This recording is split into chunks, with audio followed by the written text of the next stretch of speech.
Richard Southern is here now to talk about the top business stories of the day. And Richard, this first story is nothing to sneeze at. Gesundheit.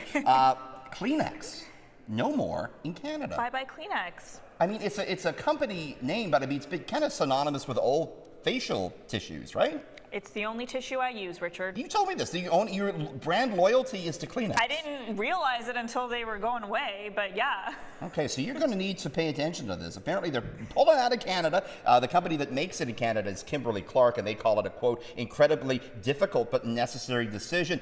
The facial tissue business, as it turns out, Tina, is a very low-margin one. The big problem right now, though, is inflation. You see, unlike you, most consumers have little brand loyalty here, and they basically just look for the cheapest tissue. There's a lot of promotions that go on. So it's tough to make a buck, apparently, in this industry. Kimberly-Clark says it will continue to sell Kleenex professional facial tissue on the consumer level. But there you go, just as cold and flu season is approaching. Okay, interesting. I just buy them in bulk from Costco, so I didn't really do the price comparison. I only get the hot dogs from Costco, the $1.50, that's all I get. Okay. I didn't know they sold anything else, quite frankly. Oh, okay. Well, I'll have to venture around. You'll have to walk around. There's a lot there. Speaking of hot dogs, fast food. Subway has sold itself. It was a family-owned business, right? Ever since it started.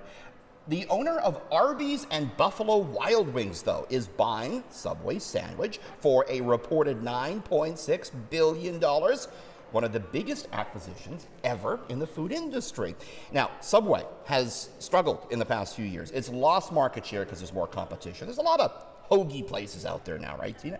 And other outlets are offering more menu options. However, in recent months, Subway has shown signs of turning itself around. They've revamped their menu, offering freshly sliced meat, apparently, and in July, the company announced its 10th consecutive quarter of positive sales growth. So, big deal making here.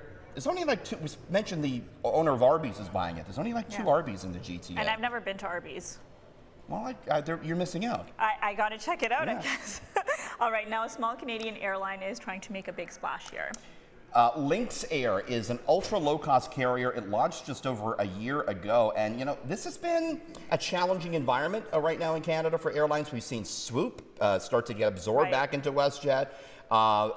There's other low-cost carriers that have had their planes repossessed, right? Linkx Air, though, launching a new route between Toronto and Los Angeles. I had a chance to talk to the CEO, Tina. I think it's going to be great for both business travellers and leisure travellers. We're the only ultra-low-cost carrier flying that route. So I think there's a big opportunity to bring fares down and make travel more accessible to Los Angeles.